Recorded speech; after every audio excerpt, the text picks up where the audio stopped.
Greetings once again, magical mages out there. Duuz-Diz-Din back again with Fairy Tale The 100 Years Quest, where previously, once again, another dragon god falls at the hands of Fairy Tale. Bit anticlimactic to me, but it was a pretty cool battle that I feel will be really awesome in the anime, but I always say that. But Gold Owl has been wiped from existence as the golden dragon god Vernus is defeated, leaving chunks of gold from his body behind. Hopefully Fairy Tail also picks some up, but we know Sabretooth took some. They were doing a lot of this pro bono and they came back with that bag. Lots of bag. We also have an interesting moment where the only two remaining living beings left after everything was said and done were the Signario sisters, who revealed that they were under mind control by Vernus. In truth, they were enemies of Vernus, part of a group known as Fire and Flame, apparent disciples of Ignia, and while it, oddly enough, despite being beat up, seemed like they wanted to still throw down, they decided not to, choosing to head to the Fire God's castle, which thankfully actually gives Natsu and the others a location they can search out in order to find Ignia. And, much to my eternal joy, somehow, but I'll take it, when Vernus entered Athena's body in order to gain a physical form, Athena's consciousness, well, it had to go somewhere. And that somewhere was the empty shell that was Athena too. And let's be honest, even if Athena was able to keep her original body, it had a gaping hole in it, and I kept wondering about that. Now, whether or not Athena is still capable in this new body will remain to be seen. But, Athena too was supposed to be the upgraded version of Athena, and considering Athena's purpose was to fight the dragon gods, it's kind of hard to say now, all things considered, but I fully expect her to be involved in the final battle. But despite how involved Ignia has been with this series from the jump pretty much, we still know very little about Ignia. And the fact that he apparently has human disciples raises a lot of questions about his motivation. What will we learn about our final target in this 100 Years Quest? Join me as I find out, won't you? Alright, Fairy Tale 100 Years Quest Chapter 154, The Cobra. And speaking of which, we have Cobra and Kinana, which continues to be the most shockingly wholesome story, with the most fleshing out being in the anime, oddly enough too. Like, the anime really kind of went the distance for this relationship. It makes me wonder if she and Eric still talk and stuff like that. Oh, okay, we pick up in the town of Magnolia, in a little apartment by the river. That's where I live. This Lucy? Oh, wait, he moved to Magnolia? Okay, so I guess he sees Kinana more regularly? Narration, my name's Cobra. I'm a poison dragon slayer. He did help save the world, and I guess he's still part of Crime Sorcier. Nah, Cobra's my old code name. I go by my real name now, Eric. And he's eating a poisonous mushroom, I guess. Just in his boxers munching down. What a weirdo. Is he just growing that in his house? Oh, Kinana's stacked as ever, but this is my fiancée, Kinana. Sometimes she comes by my place to help with the laundry and cleaning up. Fiancé? Okay, ooh. Okay, so there was a lot of things going on in the background that I'm not aware of. Man, those boobies. She used to be my snake partner, by the way. Never knew she was a human in a snake's body. Kinana then looks over to him saying, why are you staring at me? Eric says, no reason. Kinana says, just so you know, you're not allowed to read people's minds. Eric says, I know. Eric narrates, yeah, I can hear people's thought. Maybe I should be an ear dragon slayer instead of a poison dragon slayer. This is weird. What a weird interlude. So they've actually talked about Kinana's old life. So weird. Eric says, it surprised me when I found out you used to be Cubelios. Kinana says, I don't have any memories from that time though. Eric nervously says, yeah. Boy, am I glad about that. Kinana says, by the way, were you the one who named me Cubelia? Eric is taken aback. Kinana smiles saying, it's a cool name. But then she thinks, Not really, actually. And Eric is angry, saying, you don't think it's cool at all. And Kinana tells him, you're not supposed to read minds. She then asks, hey, do you have any interest in joining Fairy Tail? What an interesting situation. I mean, it really feels like we're pushing Crime Sorcerer to kind of go away to some degree. I mean, Angel went off and became a member of Sabretooth. Urza's really been pushing Jalal to join Fairy Tail. I could see Meredy joining Fairy Tail, maybe. I'm not sure about Hot Eye, Midnight, and Racer, though. Those are the three that feel the most like they could kind of stick with Crime Sorcerer. I don't know. Kinana says, I think the master would be happy to let you join. Really? Eric dismissively takes at his ear, saying, are you kidding me? A guild like that? Kinana excitedly says, come on, at least go check it out. It's full of great people. Eric sighs, and then, next thing you know, he's outside of Fairy Tail, narrating, so I came to Fairy Tail. As he enters, he thinks, they all look so annoying, seeing the rowdy people inside. He thinks, Kinana's always telling me not to listen to people's thoughts, but I can't help it if I just happen to hear them, so I'll hear plenty from these guys today. Eric then turns to Kinana asking, ain't Natsu here? Kinana says, he's off on a long-term job right now. Eric thinks, I was gonna find out that brat's embarrassing secrets. Oh well. No, don't be a bad guy. Oh, we then see Gajil and Panther Lily with Levy arriving, and Eric thinks, oh, that's right, Natsu's not the only dragon slayer in this guild. Eric listens in on their thoughts as Gajil asks Levy, how you feeling? And he thinks, crap, I'm terrified. There's no way I can cut it as a dad. Of course. And Levy tells him, I'm feeling fine. Well, she thinks, Gajil isn't going to feed our child iron, is he? I mean, I'm pretty sure that isn't an inherited trait. He might, though. That's actually a very reasonable thing to question. While Panther Lily is thinking, guess I'll buy a kiwi on my way home today. One kiwi?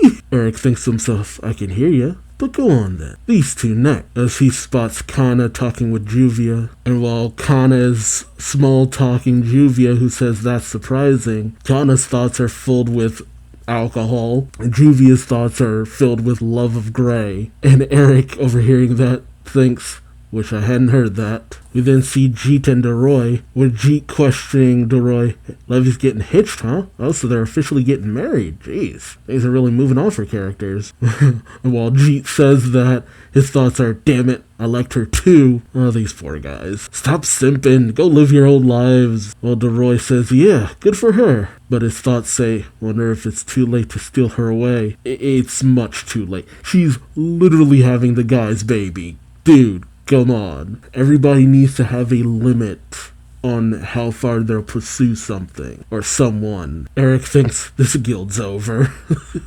We then see Macau, Romeo, and Wakaba, with Macau eyeing Eric saying, oh, you're checking out the guild? Romeo tells him he's Kana's fiancé, and Wakaba says, from Horatian says, right? Eric shrinks back a little, questioning in his mind, what's with the old geezers? They just reek of booze and tobacco. Macau smiles, saying, check out the guild as much as you want. But then he thinks, whoa, this guy's done all sorts of stuff with Kinana.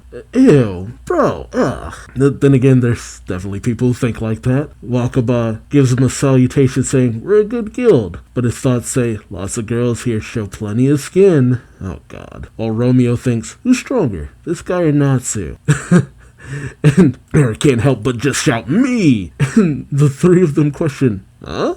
With Eric saying, nah, nothing. Next, he's greeted by Mira Jane, who says, oh, a new member? Welcome. The Lizana leans over a table, telling her, Mira, he's just checking us out for now.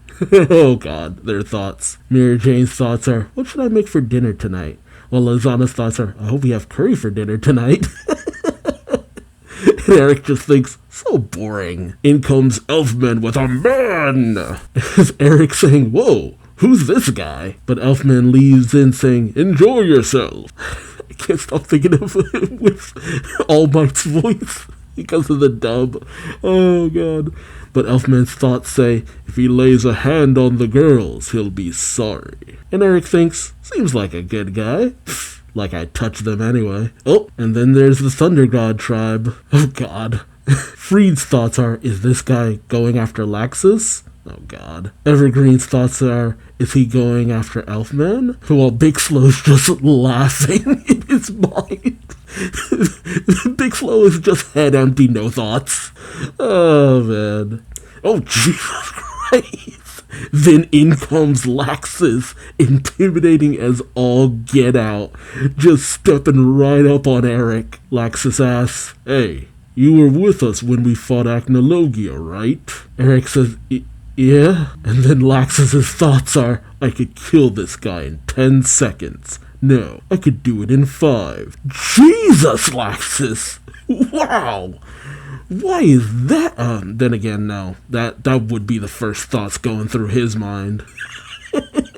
Laxus just gives him a nice to meet you, while Eric shouts, you're hella disturbed. But then Eric overhears someone saying, oh my, well, thinking, oh my, looks like there's someone having fun reading people's minds. What?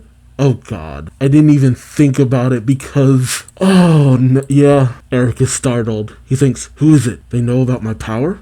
Is it the master? No, not him. We see Makarov playing with little Asuka, and then he sees him draped in shadow. Warren. God. Warren friggin' Rocco. The most significant he has ever been in years. He's over there hanging out with Max, Redis, and Vegeta. Eric looks over in Warren's direction thinking, telepathy? And Warren thinks back at him, exactly. My powers of telepathy aren't unlimited, but I can talk to someone who's open the channel because they want to listen. Warren smiles a weird grin saying, I'm Warren Rocco. Nice to meet you. But then Eric picks up on the other's thoughts. Max thinking, why's Warren's got that creepy look on his face? Vegeta thinks, he looks smug. While Redis thinks, so uncool. And Eric, he just starts chuckling to himself. Eric thinks that Warren looks like you can't hear anyone else's thoughts, Warren. Warren thinks, so what? I can hear yours, that's enough. Eric questions, huh? And Warren thinks, they're leaking out. Just leaking all over the place. So sloppy. Oh, God. What the hell? Oh, God. Oh, no. Warren telepathically says, I can tell you 10 parts you love about your dear Nana. Her face, her boobs. And Eric freaks out saying, cut it out. Stop. Oh, God. Why did they make him so sinister? Holy crap. Wow. Okay. No thank you. No thank you. Oh my god. That was terrifying. Holy crap. Yeah, I wouldn't blame him if he just said, yeah, nah, no thank you. I wouldn't want to be in the same place as that guy. Back at home, Kinana asks, what did you think of the guild? And Eric thinks, in a way, he's scarier than Lexus and Urza. Warren Rocco, I'll remember ya. And Eric tells her, like hell I'm joining a guild like that. What the hell? Though I gotta tell you, that was the most fairy tale chapter I have ever read. Like, it was spot on. Just, it was the most typical fairy tale BS possible. I get it, it's a bit of a buffer because of the next story arc we're going into, but my god. Oh no. Warren Rocket. I have never thought about Warren in a significant manner. You know, out of the 4 of them, Vegeta, Warren, Redis, even with Nab and Max, the most significant usually tends to be Max, but Max is a jobber too. But out of more of the fodder-like characters, Max usually tends to be one of the better fighters. But in this moment, to make Cobra just like, nah, thank you. I mean, I feel like this could teach Cobra to guard his thoughts a little bit better, so maybe that'd be a good thing. I mean, dude, you live in the same town as that freak. Oh man, I I wasn't ready for all that. Oh, man. So, did I already know that Gajeel and Lavi were getting married? Was that already a thing? Or, I must be forgetting something. Because that feels too substantial for me to not remember. And I don't remember if the Kinana and Eric thing was a thing established too. Man, oh god. I really need to go back and reread or rewatch that last half of Fairy Tail. But I know this was a bit of filler-esque kind of stuff, but I mean, Fairy Tail is one of the few series that kind of rolls with its filler a lot better than other stuff, and I always kind of appreciate that. Mashima refuses to actually have some of the side characters be relevant, but he loves to make them the butt of the joke. But now with this, I mean, it's hard to say, because Sting and Rogue could easily be brought in to help with the Ignia situation, and now we know that both Laxus and Eric are in the same town. So, I mean, if we really need to really have a climactic throwdown, I mean, it makes sense. I feel like this might be set up for why we managed to get a hold of Eric in some way, shape, or form. Yeah, I can see it. Just have to wait and see, because, I mean, the climactic final showdown with a dude who's, I mean, we've had dragons who were as powerful as Acnologia, apparently, and a lot of them have kind of lived up to that. So, yeah, I could see a lot of the other Dragon Slayers, just like with the final battle against Acnologia, getting involved. But we'll just have to wait and see. So let me know your thoughts in the comment section below. Whose thoughts was the most fun for you? I will admit, Warren popping in like a freak is the one that really just caught my attention the most. Everything else just poof, because that just dominated the situation. I mean, Warren's always been a weirdo. There's been no ifs, ands, or buts about that. But this chapter, oh my god. I don't know if I could look at him the same way again. It's just gonna be a constant, what's that freak thinking? But let me know your thoughts in the comment section below. Like, comment, subscribe if you enjoyed the ride. Thank you so much for watching, and until next time, I've been Duuz-Diz-Din, and I hope to see you later. Till then, take care. Bye-bye.